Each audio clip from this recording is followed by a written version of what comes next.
Bonjour, nous allons regarder ensemble ce qui attend le signe du Sagittaire pour cette année 2022. Qu'est-ce qu'il y a dans le ciel? Alors je vais vous le faire en trois parties. Premier point, on va resituer en quelques phrases très succinctement quels sont les besoins du Sagittaire, parce que c'est l'essence, c'est la base, c'est la structure à partir duquel tout se décline. Ensuite, je regarderai les planètes lentes, celles qui nous influencent sur des mois, parce que parfois des années, mais là au moins pour l'année. Et puis après, je regarderai les planètes rapides, qui nous donnent des séquences beaucoup plus courtes, beaucoup plus interactives, sur lesquelles on s'appuie. Je regarde où est Mars, l'énergie, quand Vénus, l'amour est là, c'est toujours intéressant, et puis quand Mercure est là. Alors, parfois je parle un peu vite, il y a beaucoup d'infos, donc mon petit camarade Olivier a eu la judicieuse idée, il organise ça super bien, il est super, il a recentré tout ce que je suis en train de vous dire là, tout ce que je vais vous raconter, sur une sorte de calendrier global, il a organisé ça de main de maître, je suis très content, c'est son dossier, il gère ça nickel, voilà, c'est dit, s'il y a du flou comme ça, voilà. Et puis, n'allez pas en déduire que le Sagittaire est mon signe préféré, parce que j'ai eu des commentaires. Bon, pas faux, mais bon, voilà, c'est comme ça. Tous les signes ont plein de qualités. Quelles sont celles du Sagittaire? Le Sagittaire, le premier maître, il faut avoir en tête que c'est un signe de feu, la base. Un signe de feu, donc il y a de la vie, il y a de l'élan, il y a de la spontanéité, il y a de la chaleur, voilà, signe de feu. Autant le Bélier, c'est le feu qui est très puissant, mais qui rentre dans l'art, le Lion, il est un peu autour de lui, c'est vrai, tout ça c'est des qualités formidables. Mais mon Sagittaire, il a une générosité, il a une chaleur, j'en rigole tout seul, parce que chacun ses affinités, c'est comme ça.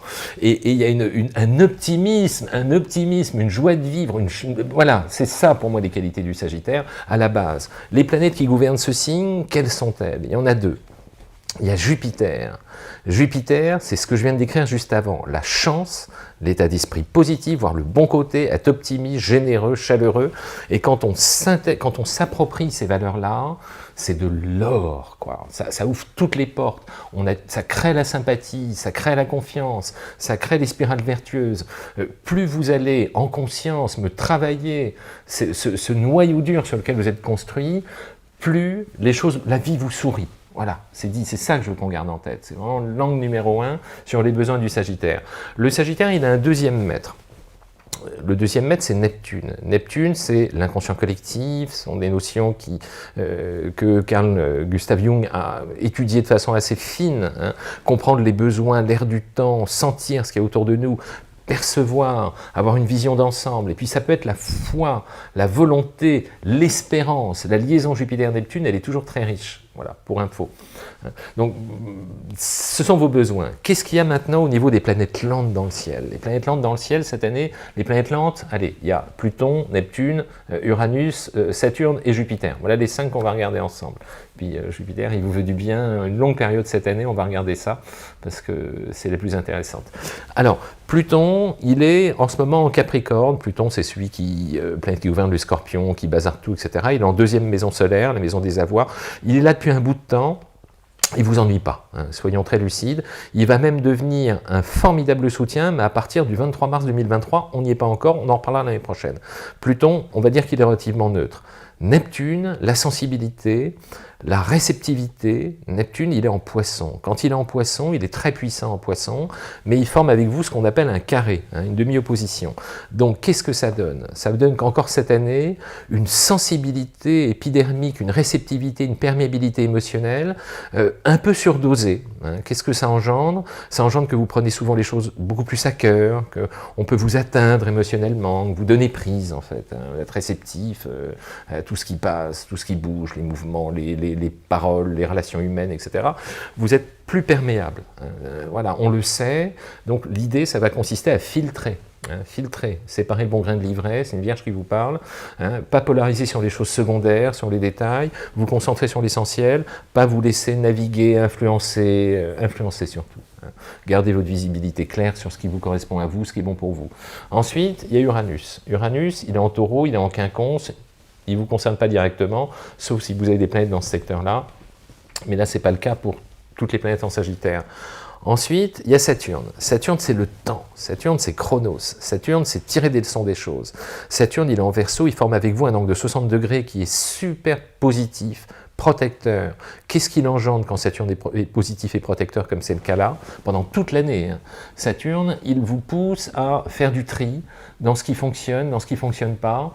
Il vous pousse aussi à clarifier, il vous invite de façon heureuse, c'est un soutien vraiment, hein, à clarifier ce qui ne fonctionne plus. Tac, on met ça de côté, hein, pour repartir sur du tout neuf, sur du positif, sur du constructif, ce qui correspond à votre nature, hein. Saturne, il nettoie, il clean, hein, tous les boulets aux pieds, les trucs contraignants, ce qu'on a du mal à lâcher, ce qui appartient au passé. Hop, Saturne, il dit, c'est fini, on fait le ménage et on passe à autre chose. Voilà, toute l'année il est là, il vous permet aussi d'affiner votre visibilité sur le long terme, il vous permet de calibrer vos objectifs avec plus de finesse, il vous permet de vous fixer un cap qui soit plus identifiable en fait, hein, être moins dans le flou, c'est ça son boulot, et il va remplir sa fonction très bien toute l'année. Ensuite il y a Jupiter, Jupiter, mon préféré. Jupiter, la planète de la chance, du positif, de l'optimisme, des bonnes énergies, voilà. Et puis la chance, c'est un état d'esprit. Il faut toujours avoir ça en tête.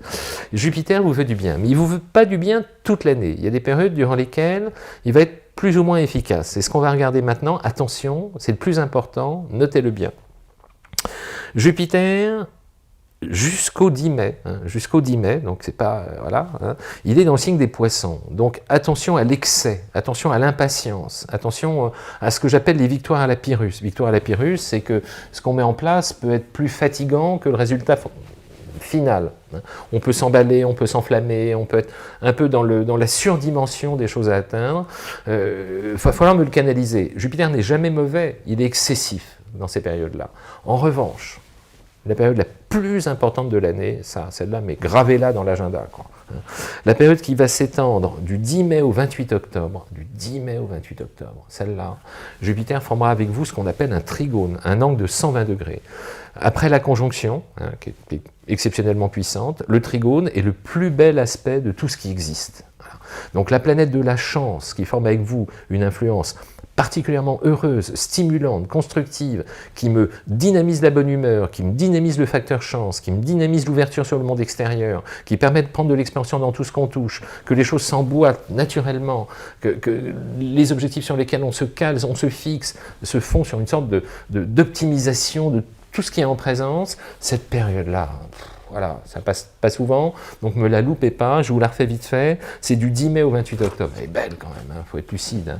Période exceptionnelle pour voir la vie du bon côté, réamorcer, réengager, transformer, mettre en place tout ce que vous avez envie de transformer, et c'est devant que ça se passe, cette poussée-là, c'est une force de vie d'une exceptionnelle qualité et d'une étonnante densité.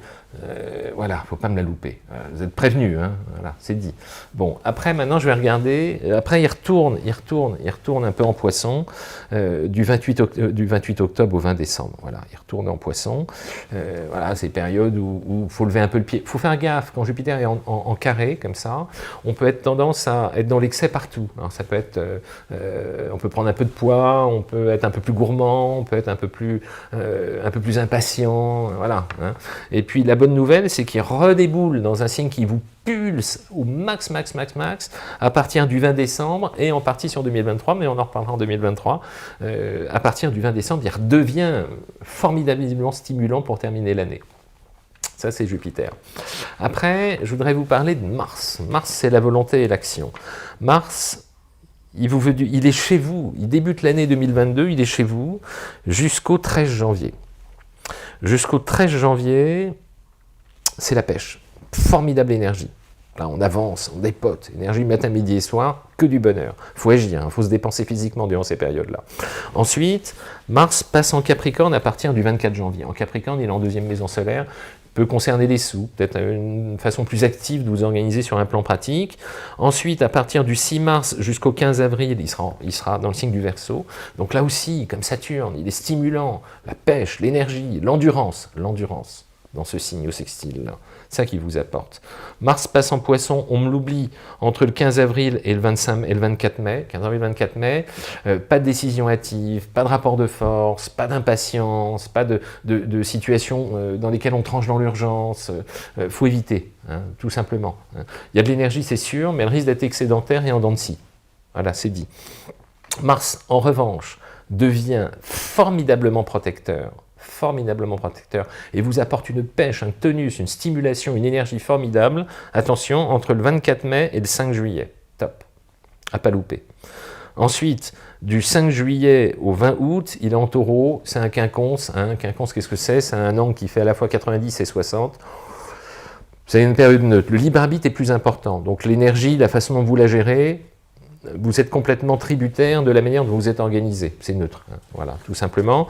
Et à partir du 20 août jusqu'au 31 décembre, Mars sera en Gémeaux en opposition avec votre signe. Donc Mars en opposition, c'est quoi? C'est indiscutablement de l'énergie, indiscutablement la pêche, mais en même temps, attention aux séquences d'impatience, attention quand on force les situations, parfois il faut gérer ça avec un peu de finesse, on le sait. Parfois il y a ce qu'on appelle des mécanismes multifactoriels et plus précisément des influences contradictoires.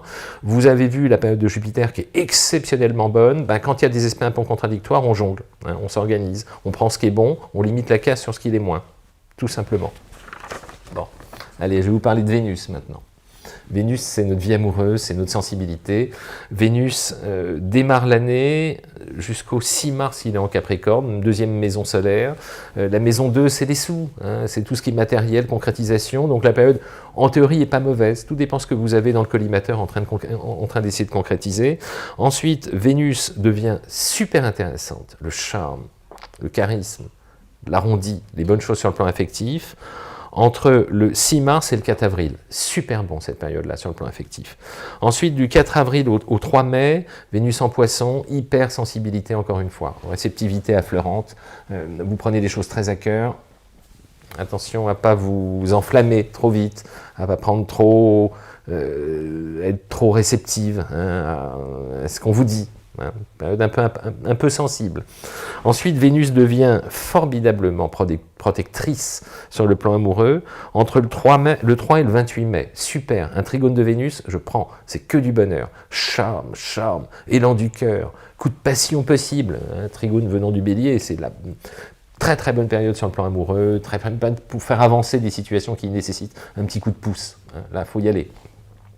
Ensuite, Vénus passe en Taureau, elle est neutre. Elle passe en Gémeaux le 23 juin. Là aussi, encore une période d'hypersensibilité. Attention à ne pas prendre trop à cœur ce qui se passe, des petits agacements. On lâche prise, on débranche, tout en souplesse. Vénus passe en Cancer le 18 juillet jusqu'au 11 août. C'est neutre.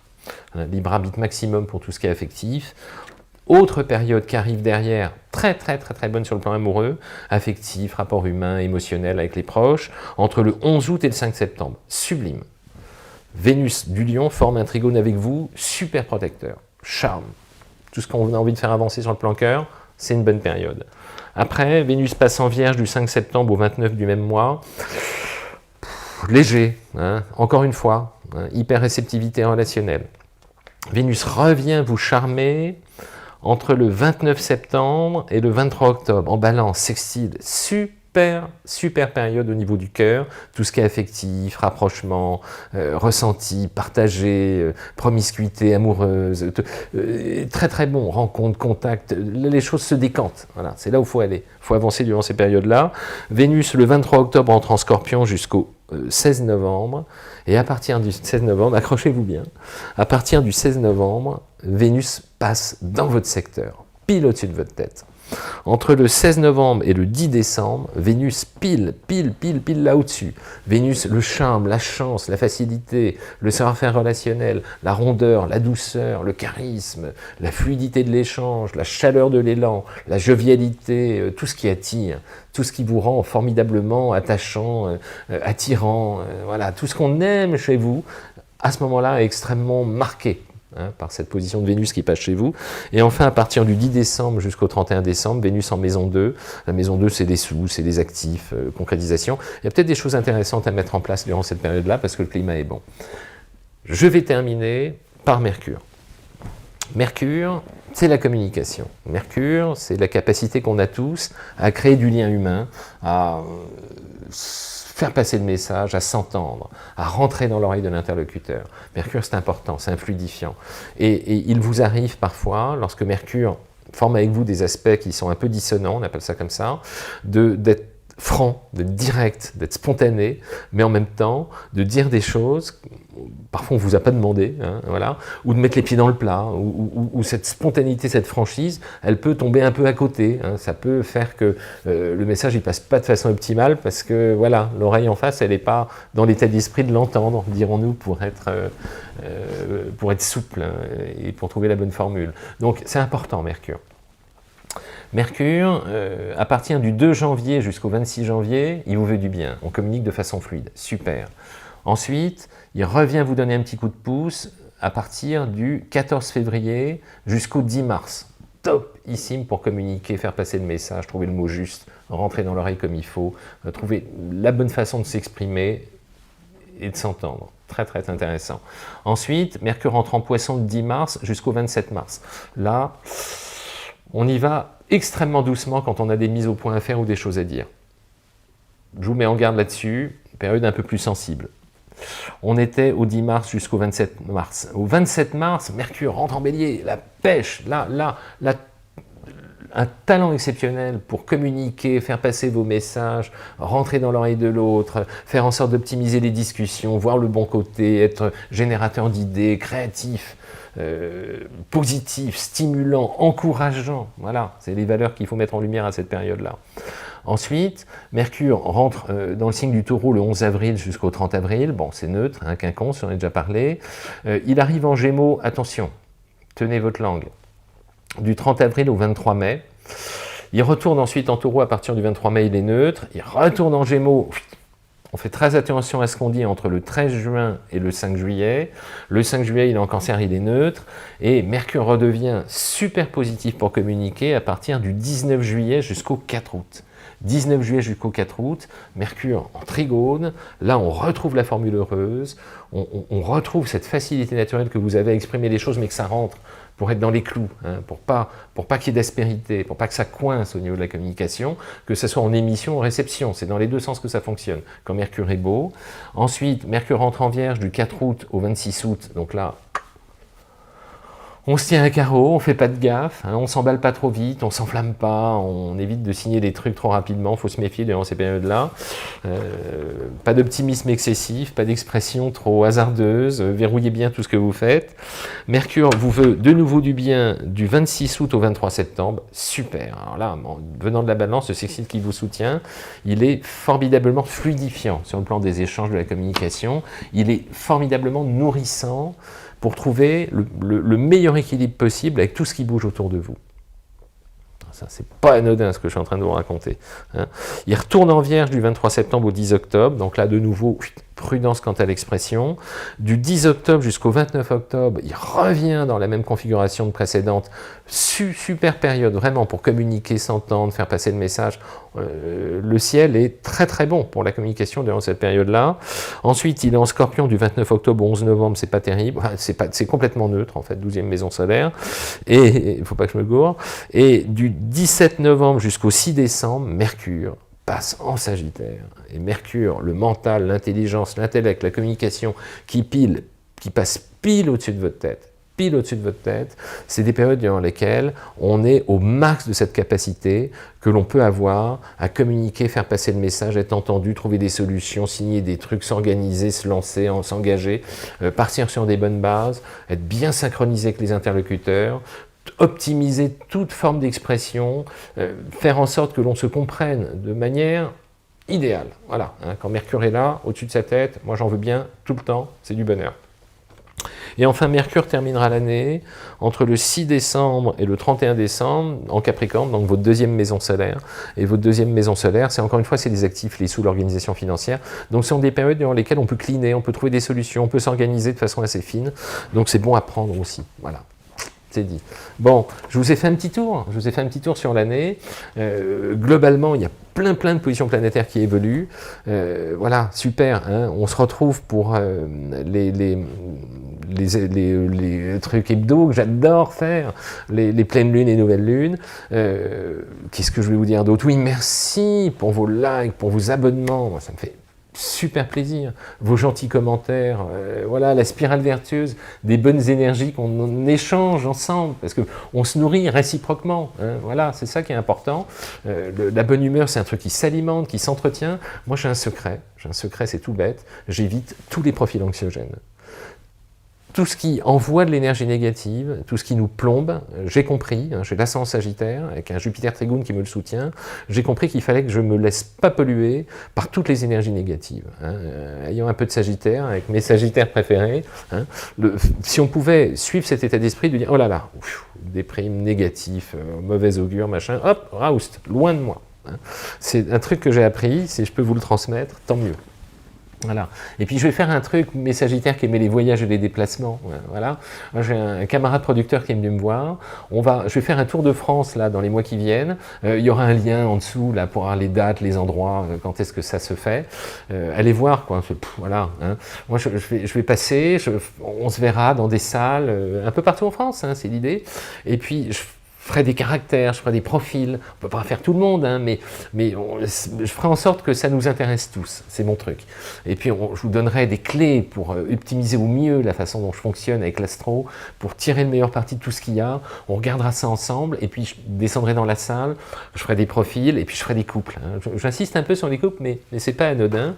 Il y a un truc que j'adore faire, vous prenez un couple, vous prenez le numéro 1, et à côté de vous, et vous faites le portrait du numéro 2. Et le numéro 1 qui est à côté de vous dit « Ah, ça fait des années que je te dis ça, tu m'entends pas quand c'est moi qui te le dis. » Et puis ensuite, vous inversez. Et puis pareil, il nous dit « Ah, bah, c'est ton tour, hein, moi aussi, tu vois. » Mais moi, je le fais toujours de façon super bienveillante, constructive, et puis surtout, parce que j'ai une idée derrière la tête, toujours, c'est de faire débugger les non-dits. Faire émerger la façon dont l'autre perçoit le truc et la manière dont on peut se recalibrer de façon optimisée, hein, débloquer des situations, on se parle, ça fait avancer le schmilblick indiscutablement le regard extérieur, et puis c'est un vrai plaisir de faire ça, si vous êtes volontaire, hein, si vous ne l'êtes pas, je ne forcerai jamais, c'est évident. Hein. Bon, merci pour tout, hein, on se dit à très vite, à bientôt. Merci encore.